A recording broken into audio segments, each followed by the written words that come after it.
That morning, there was no specific reason to leave the house. No doctor's appointment. No pending errands. No social obligations. Yet, something inside me urged me to grab my coat and walk toward the town square. It was a dull premonition, like a whisper that lodges in your throat and won't let you ignore it. I thought a stroll would suffice, gazing at the golden arches of the square and returning with the cool air on my face. But my steps led me straight to the bank branch, that place where I'd deposited my trust for over 3 decades. Upon entering, the smell of paper and polished marble greeted me as always, but my gaze stopped abruptly. At the back, in the glass-walled office, was Thorn, my own son, in a gray suit, with a restrained demeanor, talking to the manager. In his hands was a thick envelope, with documents he seemed to caress as if they were the key to a treasure. I felt a knot in my stomach, but what paralyzed me wasn't his presence, but the silhouette leaning beside him, Isolde, my younger daughter. She held a pen and signed on the pages that Thorn passed to her. I stood halfway between the lobby and the waiting seats, unable to advance or retreat. I recognized my name stamped at the top of the pages. I recognized, even from a distance, the falseness of that maneuver. It wasn't a misunderstanding or a simple procedure. It was a carefully planned plot, an attempt to erase me while I was still alive. The manager nodded, filed the papers in a folder, and Thorn shook his hand with the confidence of someone who believes they have everything under control. Isolde lowered her gaze, avoiding looking around. Neither of them noticed my presence. I remained motionless, observing my children as if they were strangers conspiring against an absent woman. I swallowed hard, took a deep breath, and stepped toward the lit area, still undecided between revealing myself or continuing to listen. The only thing I knew for certain was that the premonition that had pulled me out of the house had been right. The betrayal was no longer a shadow. It was written on official papers, and as the folder disappeared into the manager's hands, I knew that this would be just the first blow in a longer battle that had just begun. I didn't have to announce myself. The simple fact that the manager looked up and recognized me was enough for his features to contort with confusion. He was expecting, perhaps, a disoriented woman, dragging her steps, unable to string words together, but he found me upright, with a steady gaze, stating my full name clearly. His discomfort was evident. It took him a few seconds to react, and in that interval, I saw how Thorn and Isolde left through the side door, convinced that their deception had been sealed. The manager coughed, avoided my gaze, and invited me into his office. There, with the low voice of someone unsure which side to take, he handed me a folder with copies of everything signed. "These are your files." "Mrs. Sinclair," he murmured. My hands trembled, but I managed to open the bundle. The first thing that jumped out at me were medical reports I'd never seen, diagnoses of dementia, observations from supposed consultations I'd never attended, official stamps that seemed authentic. I turned the page and my breath caught. I recognized the signature of my late husband, identical to the one he'd stamped on so many documents during his life. They'd imitated it brazenly, using it to legitimize my supposed incapacity. I felt a chill run down my spine. They weren't just burying me alive. They were also desecrating the memory of the man who'd been my companion. The manager stammered excuses about procedures and protocols, but I was no longer listening. I closed the folder and hugged it to my chest as if it were a cursed object. It weighed more than any book I'd carried in my career as a teacher. It weighed like a tombstone. I left the branch with slow steps, crossing the town square under the golden morning light. People talked, laughed, crossed from one side to the other without noticing that I carried in my arms the proof of an irreparable betrayal. When I got home, I placed the file on the kitchen table, and in that instant, I knew the silence wouldn't last long. Someone else would soon have to face those pages that smelled of lies. The house door closed behind me with a sharp click. I left my purse on the chair and carried the file to the kitchen table. The brown envelope stayed there, open, as if spilling onto the tablecloth the poison of everything it contained. I didn't touch it anymore. I just contemplated it, aware that this table where I'd served so many family meals had become a battlefield. I didn't have to wait long to hear footsteps in the hallway. It was Vesper, with her measured smile, the same one that wins quick sympathies. Upon seeing the folder, she barely furrowed her brow and then tried to disguise it with a feigned exclamation. "What's that?" "Mother-in-law," she asked in a honeyed voice. I didn't answer. I simply pointed to the papers, observing how her eyes avoided meeting mine. Her surprise was an act, but the imperceptible tremor in her fingers betrayed her. Then Nova burst in, my granddaughter, running with her backpack hanging from one shoulder. She held a drawing made in class and showed it to me with enthusiasm. Unaware of the tension freezing the air, I hugged her tightly, trying to ensure she didn't perceive the weight of my held breath. Her crystalline laughter clashed with the thick silence that Vesper and I maintained. "How beautiful. Sweetheart," I said, stroking her hair. "Put it on the fridge so your dad can see it." She obeyed happily and left the kitchen humming, leaving behind an echo of innocence that hurt. Vesper took the opportunity to approach the file. "You shouldn't worry so much. It's all for your own good," she whispered. I didn't respond. I just held her gaze until she averted hers and went out to the living room. I stayed alone, the clock ticking seconds that were too long, and I understood that the battle hadn't truly begun yet. The file was still there, motionless, but each page was a shot that would soon echo within those same walls. I heard the jingle of keys before seeing him enter. Thorne appeared with a furrowed brow, as if sensing that something had changed in the air of that house. His gaze stopped on the open folder on the table. "Mom, you shouldn't have worried about this," he said, trying to sound calm. But the rigidity of his jaw gave him away. I looked him straight in the eye, without needing to raise my voice. "Explain to me why there are medical papers I've never seen and signatures that pretend to be mine." He shifted uncomfortably. "It was for your own good. You're getting older and we need to prevent." The "we need" echoed in my ears. He was no longer speaking just for himself. He was speaking on behalf of Vesper and Isolde, as if the three of them had decided my fate behind my back. I pushed the folder toward him and pointed to a blue seal stamped on one of the pages. I recognized it immediately. The old notary seal of my husband, stored in a drawer since his passing. My breath faltered. "Where did you get this?" I asked, with a thread of voice that mixed fury and pain. Thorne averted his gaze. It was necessary. It gave more legitimacy. The memory of his father, reduced to a seal used as a mask for their fraud.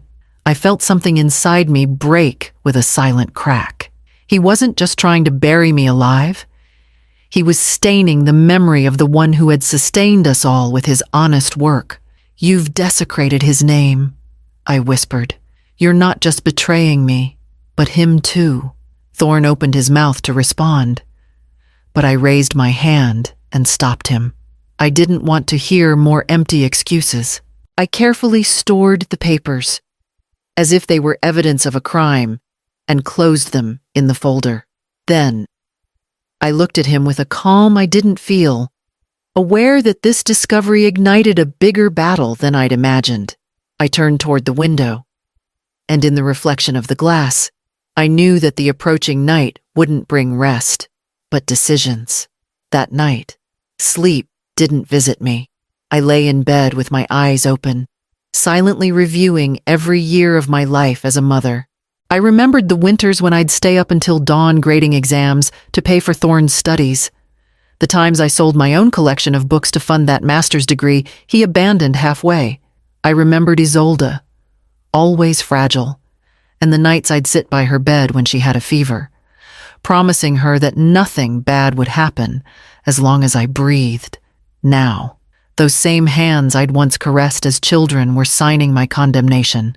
The ceiling of my bedroom seemed to sink down on me, and in every shadow, the figure of my absent husband appeared, as if reproaching me for letting my guard down. I got up before dawn, broke. The kitchen was in dim light, and the file was still on the table, intact, like a crouched animal. I didn't want to open it again. I already knew its contents too well. I prepared coffee and, with the hot mug between my hands, searched in my address book for the number of an old acquaintance, Mr. Hawthorne, my husband's colleague from the university faculty and, later, the family's trusted lawyer. When he answered, his tired voice lit up upon recognizing me. I requested an urgent appointment. Upon arriving at his office, with walls lined with legal books, I handed him the folder. He examined it in silence, turning page after page with an increasingly furrowed brow. Finally, he looked up. "Elara, this isn't a simple attempt," he said gravely. "The guardianship is in process and almost approved. A family court already has the proposal on the table. The ground seemed to give way under my feet.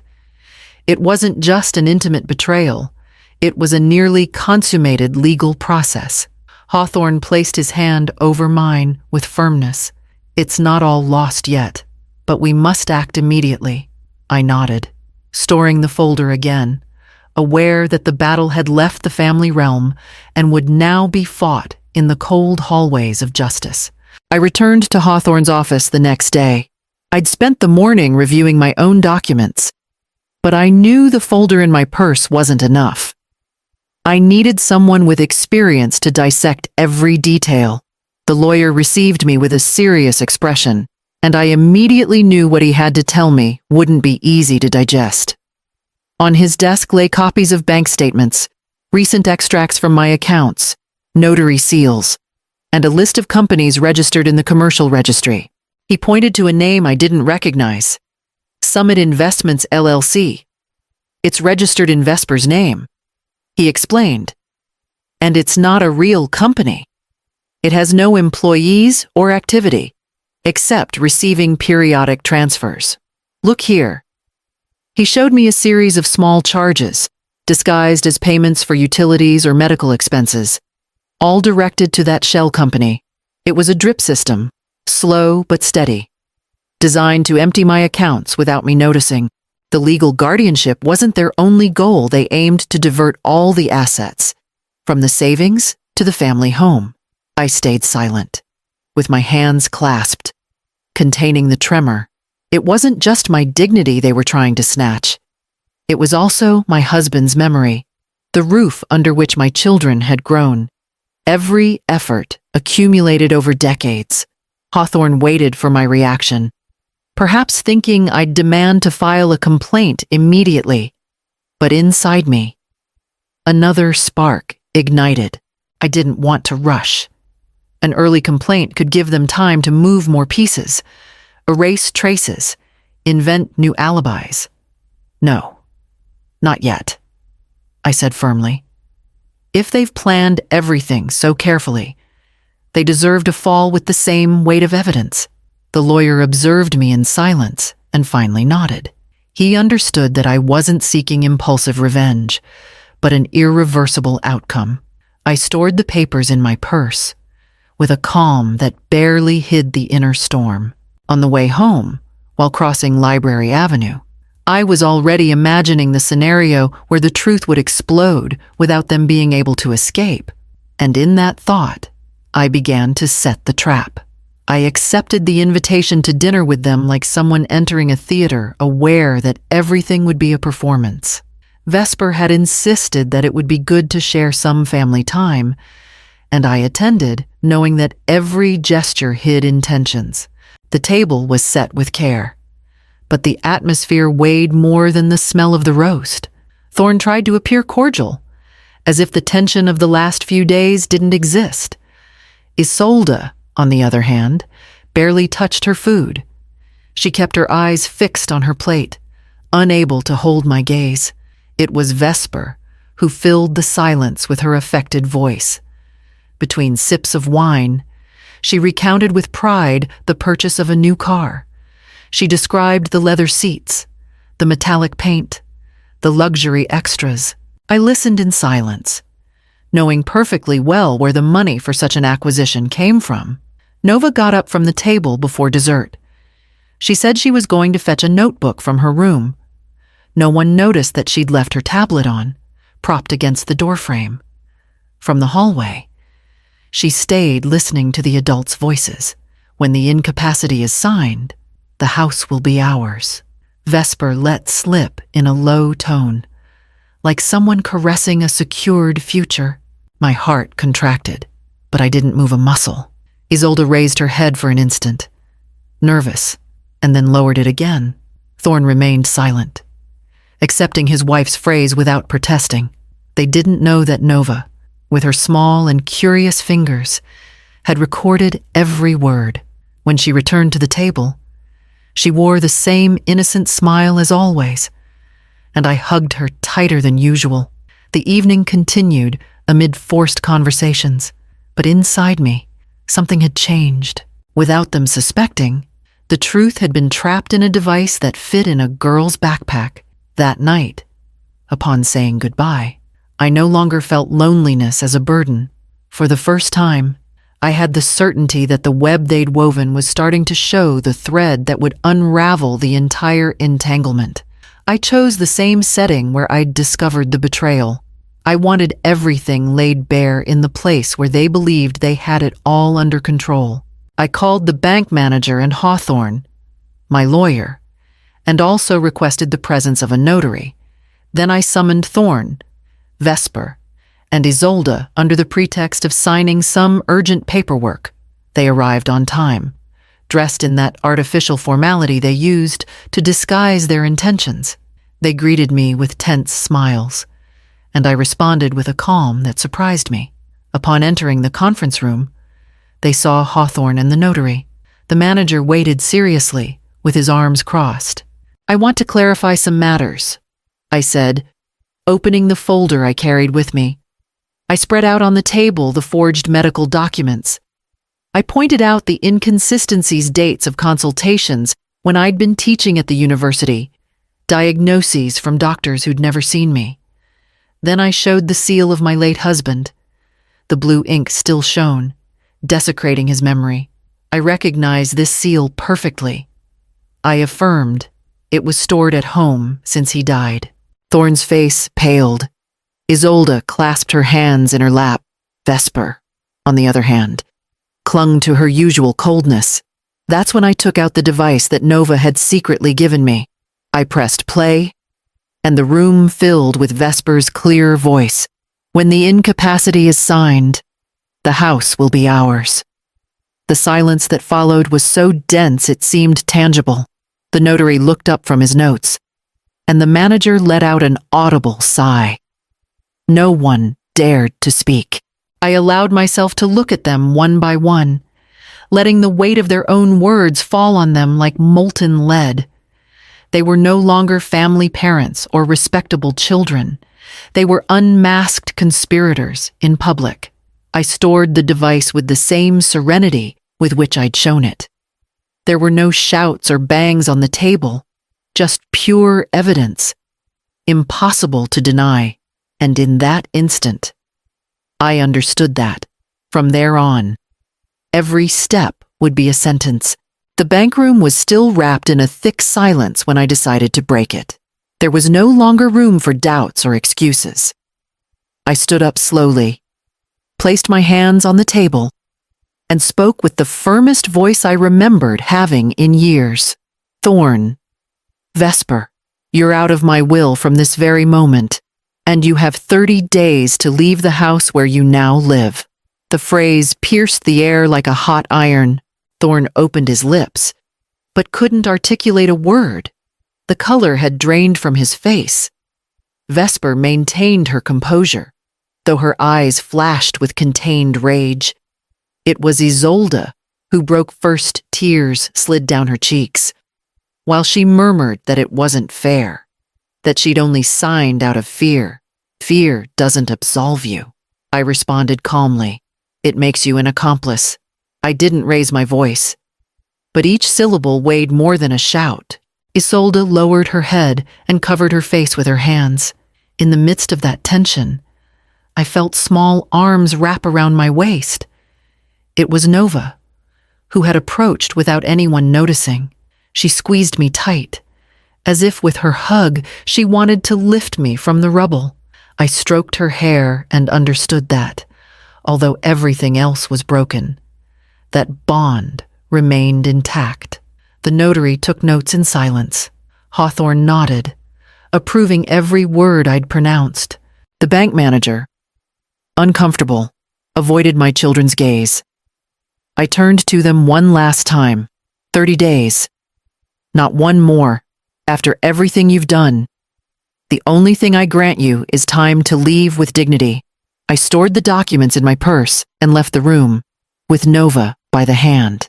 Outside, the light of the town square seemed clearer than ever, as if the entire city had waited for that moment.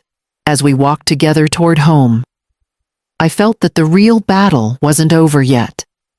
I'd removed their masks, but there could still be one last desperate move before they accepted defeat.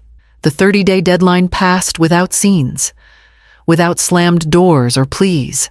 A moving truck stopped one morning in front of the house, and I watched as Thorne and Vesper loaded their boxes in silence. Isolde limited herself to a weak goodbye gesture. None exchanged words with me. I didn't seek them either. The only thing I received was Nova's long, teary hug, promising to return every weekend. When the house was empty of their presence, I felt an unexpected relief. The air circulated through the rooms again, and the echo of hostile voices faded. I walked through the hallways with the certainty that I hadn't lost a home, but recovered it. Soon after, I gathered a group of neighbors and former students.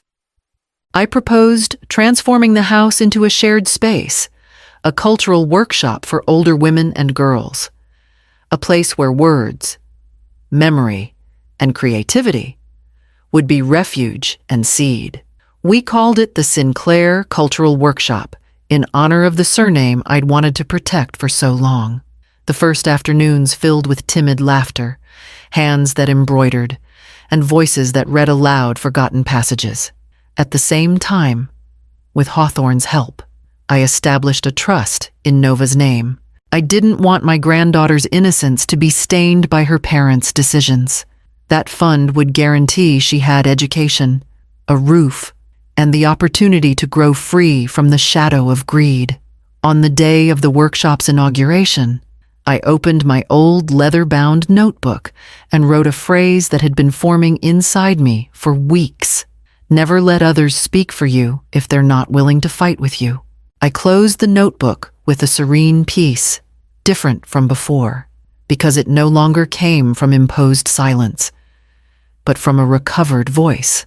That night, I turned on the porch lamp and left it shining until dawn. It wasn't a signal for those who had left, but for those who could still find in that light a new path.